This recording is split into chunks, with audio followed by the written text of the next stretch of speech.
வணக்கங்க. என்னோட பேர் நேர்மைமிகு சே. ஈஸ்வரன். நான் நாம் தமிழர் கட்சி கையூட்டு ஊழல் ஒழிப்பு பாசறை மாநில செயலாளர்கள். ஜெகதீஷ் பாண்டியன் அவர்களோட கட்சியிலேருந்து விலகி வெளியே போயிருக்காரு. ஏன்னா அவங்க கூட நீங்கள் முன்னாடி பயணிச்சிருப்பீங்க நிறையா. கண்டிப்பாங்க. அவர் விலகி போகிறதுக்கு காரணம் என்னன்னு ஏதாவது சொல்லுங்கள். அதாவதுங்கய்யா, அவர் இங்கே இருக்க வரைக்கும் நல்ல ஆதாயம் அடைஞ்சார், பயனடைஞ்சார். அந்த பயன் எப்போ கிடைக்கலன்னு தெரிஞ்சதோ அதிலிருந்து பார்த்திங்கன்னா அவங்க மாற தயாராகிட்டாங்க. அந்த மாதிரி இவர் மட்டும் இல்லை, இங்கிருந்து போன பல முக்கியமான ஆட்கள், பல பிரபல மாநில பொறுப்பாளர்கள் இருந்து பல பேர் பார்த்திங்கன்னா கட்சியின் மூலமாக பலன் அடைஞ்சவங்க. அவங்க செய்த தவறுகளால் அடுத்து பலன் அடைய முடியாதுங்கிற நிலைமை உருவாகும் போது எப்பவுமே பார்த்திங்கன்னா ஒருத்தர் வெளியில் போகும்போது அவங்க செஞ்ச தவறுகளை உண்மையாக நேர்மையாக ஒத்துக்க மாட்டாங்க. அப்போ அவங்களா போன மாதிரி இல்லாமல் இங்கே ஒரு தவறு நடந்ததாகவும் இந்த தவறுனால இவங்க பண்ணின தப்புனால தான் நாங்கள் வெளியே போன மாதிரி ஒரு பொய்யான பிம்பத்தை உருவாக்குவாங்க. நீங்கள் அவர் தவறு செஞ்சிருக்காரு அப்படிங்கிறது எப்படி சொல்றீங்க? அதாவது என்னங்கன்னா, நான் கடந்த காலத்தில் ஜெகதீஷ் பாண்டியன் ஐயாவை அண்ணனுக்கு முன்னாடி வச்சு நேருக்கு நேரம் அண்ணங்கிட்ட சொல்லியிருக்கிறேங்க. ஏன்னா ஆனால் ஜெகதீஷ் பாண்டியன் ஐயானால தான் கட்சியை நாசமாக போயிட்டுருக்குது அப்படிங்கிறத நேரடியாக அவரை புகார் நான் சொல்லிக்கிறேங்க. அண்ணங்கிட்ட நேருக்கு நேரம் புகார் சொல்லிக்கிறேன். அப்போது ஒரு பொய்யான புகாரை நான் நேருக்கு நேரம் சொல்ல முடியாது, சரிங்களா? இப்போ நேருக்கு நேரம் அவர் அதுதாங்க ஜெகதீஷ் பாண்டியன். நாங்கள் அண்ணனை சந்திக்கிறதுக்காக தேதி ஏற்று போயிருக்கிறோம். அண்ணனை சந்தித்து பேசிகிட்டு இருக்கிறோம். பேசிகிட்டு இருக்கும்போது இடையில அவர் வர்றார். கொஞ்சம் நேரம் கழித்து இடையில வர்றார். அவர் இடையில வரும்போது உட்கார்ந்து ஒரு 5 நிமிடம் 10 நிமிடம் கழித்து அவர்கிட்ட சொல்கிறார் அண்ணங்கிட்ட, அண்ணா இந்த மாதிரி கட்சி நிறைய இடங்களில் அழிஞ்சு நாசமாக போகிறதுக்கு காரணமே இவர் தான், ஜெகதீஷ் பாண்டியன் ஐயன் தான் அப்படின்னு சொல்லி அவர் பேரை குறிப்பிட்டு அவர் உட்கார்ந்து பின்னாடி தான் சொல்கிறேன். அவர் என்னென்னா, இல்லை நான் என்ன அப்படி பண்ணினேன் அப்படி இப்படின்னாரு. நீங்கள் தான் ஒரு பக்கம் நியாயத்தை மட்டும் கேட்டுட்டு இன்னொரு பக்கம் என்னென்னே கேட்காம நிறைய உங்களுக்கு சாதகமான வேலைகளை ஈடுபடுறீங்க அப்படிங்கிற குற்றச்சாட்டை சொன்னேன். சொன்ன உடனே அண்ணன் என்னன்ட்டாங்கன்னா சரி விடுங்க, அதை விடுங்க அப்படின்னு சொல்லிட்டு அதை அமைதிப்படுத்திட்டாங்க. அவங்க பார்த்திங்கன்னா அந்த இடத்துக்கு ஒரு அந்த சர்ச்சை ஆகக்கூடாதுக்காக அமைதிப்படுத்திட்டாங்க. இப்போ அதாவது என்னென்னா, உண்மை என்னங்கிறத அவங்க உணர்ந்துட்டாங்க. அதனால சரி அந்த இடத்துக்கு 2 பேர்த்துக்குள்ளே பூசல் வேண்டாங்கிற மாதிரி விட்டுட்டாங்க. அப்போ என்னென்னா, இந்த மாதிரி இவங்க செஞ்ச தவறுகளை சுட்டி காட்டி என்னை மாதிரி இன்னும் எத்தனை பேர் தெரிவிச்சிருப்பாங்களோ. இப்போ அதன் மூலமாக என்ன ஆகுதுன்னு கேட்டிங்கன்னா, இவங்க பழகிட்டாங்க, பழக்கம் இருக்குது அப்படிங்கிறதுக்காக அவங்க பேரில் கடுமையான நடவடிக்கை எடுக்காமல் அமைதி காக்குறாங்க. இப்போ அமைதி காக்கும்போது என்னங்கன்னா, இந்த நிலவரம் தெரிஞ்சிச்சுங்கும் போது இவங்களுக்கான இங்கே உள்ளே இருந்துக்கிட்டு பார்த்திங்கன்னா இவங்க அங்கங்கே இவங்களுக்கான ஆட்களை சேர்த்துக்கிட்டு இருந்தார். இவர் தமிழகம் முழுக்க ஒவ்வொரு பகுதியிலையும் இவர் பார்த்திங்கன்னா இவருக்கான ஆளுகளை சேர்த்துக்கிட்டு அவங்க மூலமாக என்ன பண்ணுவாருன்னா வசூல் பண்ணுவார். வசூல் பண்ணி இவர் அவங்ககிட்ட பொருளாதார தேவைகளை நிறைவேற்றிக்கிட்டு இருந்தார். இதெல்லாம் வசூல் பண்றாருன்றீங்களா? அது கட்சி உறுப்பினர்கள் கிட்டங்க. கட்சி உறுப்பினர்கிட்ட பார்த்தீங்கன்னா வசூல் பண்ணுவாங்க. கட்சி உறுப்பினர்கள் கட்சி வளர்ச்சிக்காகன்னு சொல்லிட்டு கொடுப்பாங்க. இப்போ அந்த மாதிரி கொடுக்கும்போது அங்கங்கே இருந்த பொறுப்பாளர்கள் இவருக்கு வசூல் பண்ணுறதுக்குன்னே இவரை ஆள் வச்சிருந்தார். இப்போ அந்த மாதிரி ஆட்கள் எல்லாம் தான் இப்போ இவர் கூட வெளியில் போயிருக்காங்க, சரிங்களா? இப்போ அந்த மாதிரி ஆட்கள் வெளியில் போகிறதுக்கு முன்னாடி இவர் ஒவ்வொரு பகுதியிலையும், அதாவது இவர் கட்சி விட்டு வெளியிலே போனோம்னு சொல்லி இப்போ தான் அறிவிச்சாருங்க. ஆனால் கிட்டத்தட்ட ஒரு மாதத்துக்கு முன்னாடி இருந்தேன் கட்சிக்குள்ளே இருக்கிறாரு. ஆனால் வெளிப்படையாக அறிவிக்கலை. ஆனால் ஒரு மாதத்துக்கு 1.5 மாதத்துக்கு முன்னாடி இருந்தால் இந்த இடைத்தேர்தல் அறிவிக்கிறதுக்கு முன்னாடி ஒரு மாதம் 2 மாதத்துக்கு முன்னாடி இருந்தேன். இவர் தமிழகம் முழுக்க இவருக்கான ஆளுகள் எல்லாம் போய் நேரில் சந்தித்து அவங்கள எல்லாத்துக்கிட்ட என்னென்னு சொல்கிறாருன்னா, நீங்கள் நான் இப்போ ஒவ்வொரு பக்கமும் இவர் போயிருக்காரு. அந்த மாவீரர் மாநாடு நடத்துனாங்க இல்லைங்களா? அந்த மாவீரர் மாநாட்டுக்கு இவர் பார்த்திங்கன்னா அங்கங்கே எல்லோரும் சைலண்டாக வரணுங்கிறதுக்காக பேசி இவர் எல்லா பக்கம் போகிறாரு. ஆனால் இவர் போகிறங்கிற வெற்றிக்குமரன் ஐயா உட்பட எல்லோரும் போகிறாங்க. அப்போ இவரும் போகிறாரு.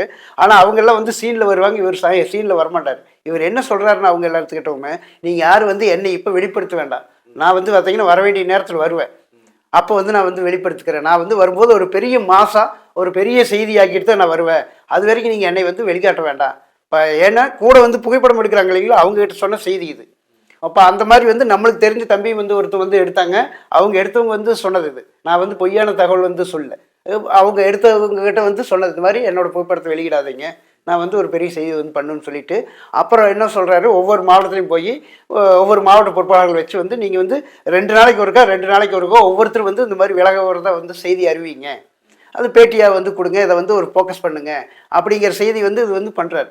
இவர் என்னன்னா ஏதோ ஆதாயம் பெறும் நோக்கத்தில் யாருக்கிட்ட, இப்போ ஆளுங்கட்சிக்கு நாம் வந்து கடுமையான எதிர்வினை ஆற்றிக்கிட்டு இருக்கிறோம். அப்போ இவர் வந்து ஆளுங்கட்சிக்கிட்ட ஏதோ வந்து ஆதாயம் பெறும் நோக்கத்திலேயோ இல்லை ஆதாயத்தை பெற்றுக்கொண்டோம் இப்போ நம்ம கட்சி வந்து பார்த்தீங்கன்னா வலுவடை செய்யும் நோக்கத்தில் வந்து திட்டமிட்டு பண்ணுறாரு. காரணம் என்னன்னா இவர் வந்து பொருளாதார ரீதி வந்து பார்த்தீங்கன்னா இங்கே வந்து நல்லா வந்து சம்பாரிச்சுக்கிட்டு இருந்தார். அந்த சம்பாதனை, அதாவது என்ன சொல்கிறது, அந்த சம்பாதனை இங்கே வந்து இல்லை, இனிமேல் கிடைக்காதுன்னு தெரிஞ்ச உடனே அப்போ இதை விட பல மடங்கு வேற பக்கம் வந்து கிடைக்குதுங்க போது அதுக்கு தயாராகிறார்.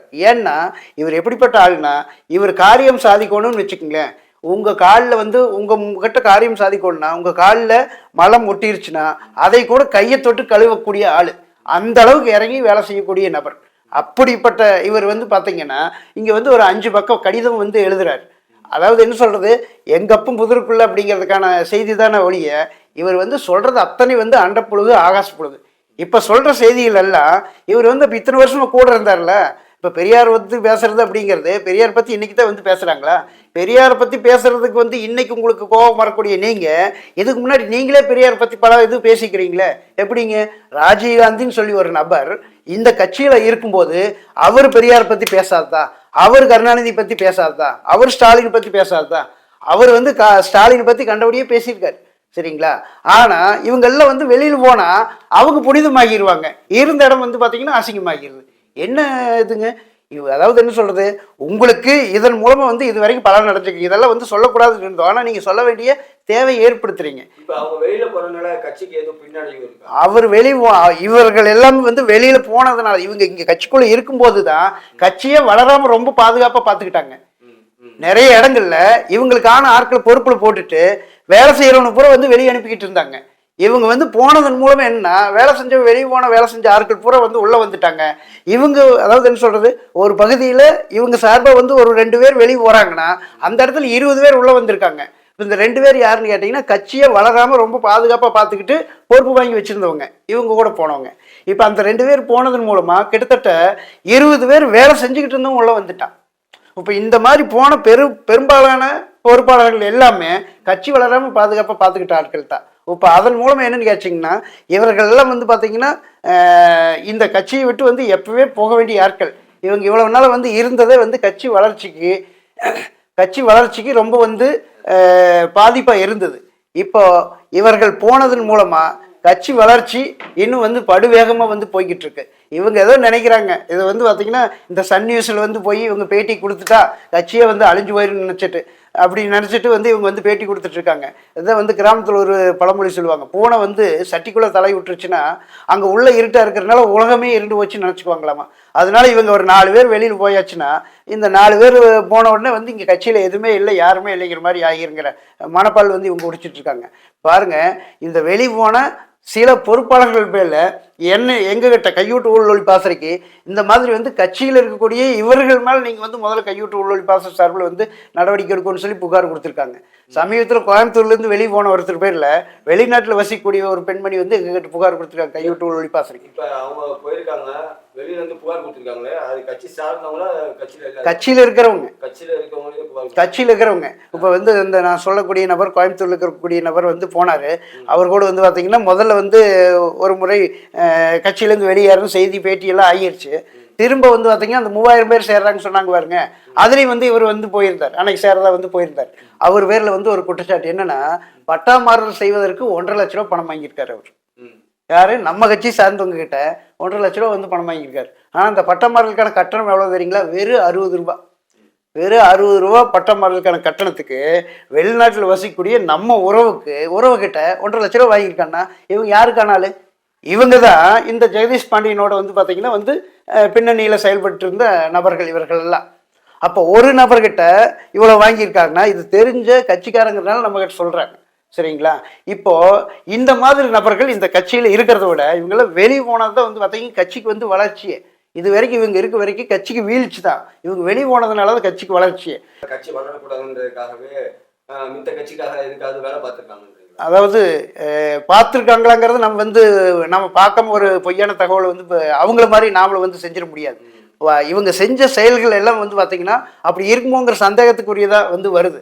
என்ன காரணம்னு கேட்டிங்கன்னா இப்போ வேலை செய்கிற ஆட்கள் வந்து இவங்க வேலை செய்ய விட மாட்டாங்க. இப்போ உண்மையில நீங்கள் வந்து பாருங்கள், தமிழ் தேசியத்துக்குள்ளே வந்தவங்க ஒருத்தர் வந்து தமிழ் தேசியத்தை உணர்ந்து உள்ளே வந்துட்டான்னா அவன் சாக வரைக்கும் தமிழ் தேசியத்தை விட்டு போக மாட்டான். காரணம் என்ன கேட்டிங்கன்னா, இப்போ எனக்கு நான் வந்து கிட்டத்தட்ட வந்து பார்த்தீங்கன்னா 2014 இறுதியில் தான் நான் கட்சிக்குள்ளே வந்தேன். இன்னைக்கு வந்து பார்த்தீங்கன்னா கிட்டத்தட்ட வந்து ஒரு 10-11 வருடம் ஆகுது. ஆனால் எனக்கு எத்தனையோ பிரச்சனைகள், எத்தனையோ நெருக்கடிகள் வந்து இப்போ யார் அண்ணனால் இல்லை, இருக்கக்கூடிய சக பொறுப்பாளர்கள் மூலமாக வந்து பார்த்திங்கன்னா பல நெருக்கடிகள் வந்திருக்கு. என்னென்னா நம்மளை வேலை செய்யக்கூடாதுங்களாம் நேரடியாகவே நம்மகிட்ட வந்து சொல்லிக்கிறாங்க. அதுலேயும் ஒரு பொறுப்பாளர் வெளியில் போயிட்டாரு. அந்த பொறுப்பாளர் என்ன சொன்னார்னா, அண்ணன் வந்து கையூட்டு ஊழல் ஒழிப்பு பாசறை வந்து கலைச்சர்னு சொல்லிட்டாரு அப்படின்னு சொன்னார் என்கிட்ட. ஏங்க என்ன பிரச்சனை அப்படின்னா, நீங்கள் வந்து சொன்னபடி கேட்க மாட்டேங்கிறீங்க, நீங்கள் கட்டுப்பாடு இல்லாமல் வந்து போயிட்டுருக்கிறீங்க, அதனால வந்து சொல்லிட்டாங்க. அப்படி என்ன கட்டுப்பாடு இல்லாமல் வந்து போயிட்டு இருக்கும் போது அவர் என்னென்னமோ வந்து சொன்னார். எதுவுமே வரல. இப்போ அவர் சொல்லும்போது நான் என்ன சொன்னேன்னா, சரி அண்ணன் வந்து இந்த பாசறை வந்து வேணும்னு உருவாக்குனவர், அவர் வந்து கட்சியில் வந்து இந்த பாசறை வேண்டாம்னு கலைக்க சொல்ல மாட்டார். இப்போ நீங்கள் உங்களோட விருப்பம் இந்த பாசறை கலைக்கணுங்கிறது. இப்போ நீங்கள் போய் அண்ணங்கிட்ட சொல்லுங்கள். நானே சொல்கிறேன், நீங்கள் போய் அண்ணங்கிட்ட சொல்லுங்கள் இந்த பாசறை வேண்டாங்கண்ணா கலைச்சலாம்னு சொல்லி நீங்கள் போய் அண்ணங்கிட்ட சொல்லுங்கள் அப்படின்னு நான் 3 தடவை சொன்னது உங்களோடலாம் பேச முடியாதுன்னு வச்சுட்டார். இதெல்லாம் வந்து உரையாடல் இல்லைங்க, இது வந்து மாநில பொறுப்பாளர் ஒருத்தர், ஆமாங்க, அவர் சென்னையில் இருந்தவர். இந்த மாதிரிலாம் வந்து சொன்னாங்க. இவர்கள் எல்லாம் வந்து ஒரே கொட்டையில் ஒரு மட்டைகள் தான், சரிங்களா? இப்போ இந்த மாதிரி பல பொறுப்பாளர்கள் அப்படியெல்லாம் நெருக்கடி கொடுத்து கூட நான் வந்து பார்த்தீங்கன்னா இதில் இருக்கிறது காரணம் என்ன கேட்டிங்கன்னா, நான் கிட்டத்தட்ட 40-42 வயதில் தமிழர் தமிழ் தேசியம் அப்படின்னா என்னங்கிறத நாம் தமிழர் கட்சிக்குள்ளே வந்து அண்ணன் செந்தமிழன் சீமான் அவர்களால் வந்து உணரப்பட்டவன். இப்போ நாம் வந்து தமிழராக இருக்கிறோம் அப்படிங்கிறதே தெரியாமல் இவ்வளவு நாளாக இருந்துட்டோம். நாம் வந்து தமிழ்நாட்டில் நம்ம நாட்டில் இருந்துட்டு மற்றவங்களால் வந்து நம்ம எந்த அளவுக்கு ஏமாந்துக்கிட்டு இருக்கிறோம் அப்படிங்கிறது தெரியாமல் இருந்து உணர்ந்ததுக்கப்புறம் இங்கே வந்து பார்த்தீங்கன்னா நாம் இதை எப்படி வந்து விட்டுட்டு போக முடியும்? அப்போ இவர்கள் எல்லாம் என்ன, இவர்கள் நோக்கம் தமிழ் தேசியம் அல்ல, இவர்கள் நோக்கம் வந்து பார்த்தீங்கன்னா இதை வச்சு பிழைக்கணும்னு நினைச்சிட்டு வர்றாங்க. இதில் வந்து பிழைக்கிறாங்க, நல்லா முடியும் வரைக்கும் பிழைக்கிறாங்க. ஒரு கட்டத்துக்கு மேலே இனிமேல் இதில் பிழைக்க முடியாதுன்னு தெரியும் போது என்ன பண்ணுறாங்க, இந்த பிழைக்க முடியாத இடத்த வந்து அவதூறு பரப்பிட்டு வந்து வெளியே போக முயற்சிக்கிறாங்க. ஏன்னா பிழைக்க முடியாத இடத்துலேருந்து வெளியில் போகும்போது அவங்க ஒன்றும் சொல்லாமல் போனாங்கன்னா இவங்க தவறான ஆட்கள் ஆகிடுவாங்க. அப்போ இவங்க தவறான ஆள் இல்லைன்னு வெளியில் காட்டுறதுக்காக இந்த பிழைச்சிக்கிட்டு இருந்த இடத்த வந்து பார்த்தீங்கன்னா வந்து தவறான இடமா சித்தரிக்கிறதுக்கு முயற்சி பண்ணுறாங்க. ஆனால் அது வந்து முழுக்க பொய். காரணம் இன்னொன்று வந்து பார்த்தீங்கன்னா, இவர்கள் கொடுத்த செய்திகள் பேட்டிகள் எல்லாமே சன் நியூஸில் மட்டும்தான் வரும். சன் நியூஸ் யாருங்க? சன் நியூஸில் வந்து பார்த்தீங்கன்னா வந்து இந்த கிட்டத்தட்ட 50-60 ஆண்டு காலமாக வந்து தமிழர் நிலத்தை வந்து ஏமாற்றி மோசடி செய்து அத்தனை பிராடு சன் நியூஸில் ஒரு செய்தி வருதுன்னா சத்தியமாக அதை யாரும் நம்ப வேண்டியது இல்லைங்கிறதுக்கான பல ஆதாரங்கள், பல சாட்சியங்கள் முன்மாதிரியே வந்து இருக்குது. ஏன்னா அந்த மாதிரி அவங்களுக்காக மட்டும்தான் வந்து அந்த ஊடகத்தையும் நடத்திட்டு இருக்காங்க. அவங்களுக்கான சேவைகள், செய்திகளை மட்டும்தான் அதில் வந்து பதிவிடுவாங்க.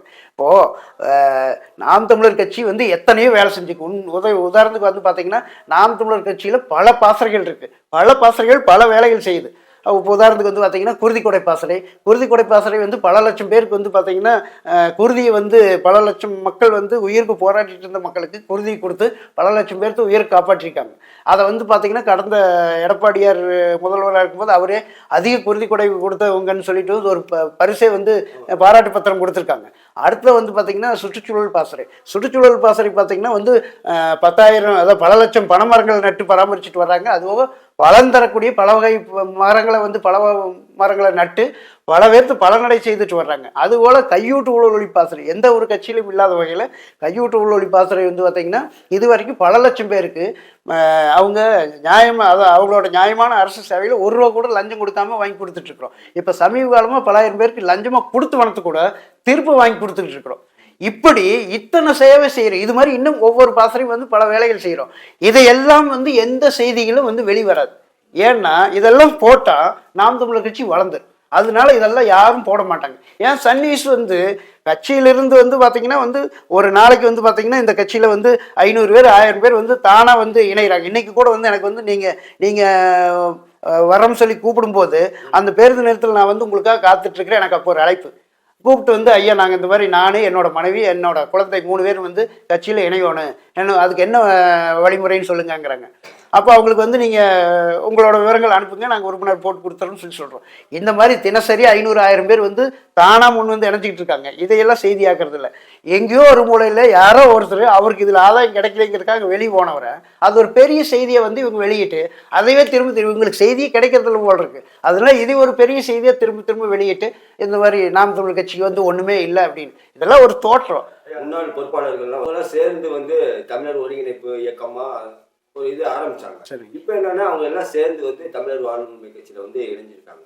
இதை பத்தி உங்களுக்கு அதாவது என்னங்க சொல்றதுங்க, இப்போ இவங்க தனியாக இயக்கம் வந்து நடத்திடலாம், நாம் தமிழருக்கு எதிராக வந்து ஒரு பெரிய கூட்டத்தை கூட்டிடலாங்கிற மனப்பால் குடிச்சு தான் இவங்க தமிழ்நாடு முழுக்க போய் வந்து கட்சியில் அதிருப்தியில் இருக்கிறவங்க, கட்சியில் வந்து ஆகாதுன்னு வெளியில் போனவங்க, அந்த ஆட்களை எல்லாத்தையும் போய் சந்திச்சு அதை வந்து ஒரு பெரிய கூட்டத்தை வந்து கூட்டிடலாம், நாம் தமிழருக்கு எதிராக வந்து இதோட ஒரு பெரிய கூட்டத்தை கூட்டிடலாம்னு சொல்லிட்டு வந்து இவங்க வந்து பல வேலைகள் வந்து செஞ்சாங்க.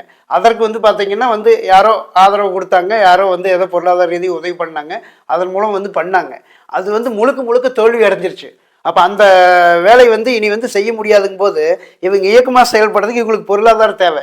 இவங்களுக்கு வந்து இயக்கமாக செயல்படுறதுக்கு வந்து பொருளாதார தேவைங்கிறத விட இவங்களுக்கு பொருளாதார தேவை இருக்குது.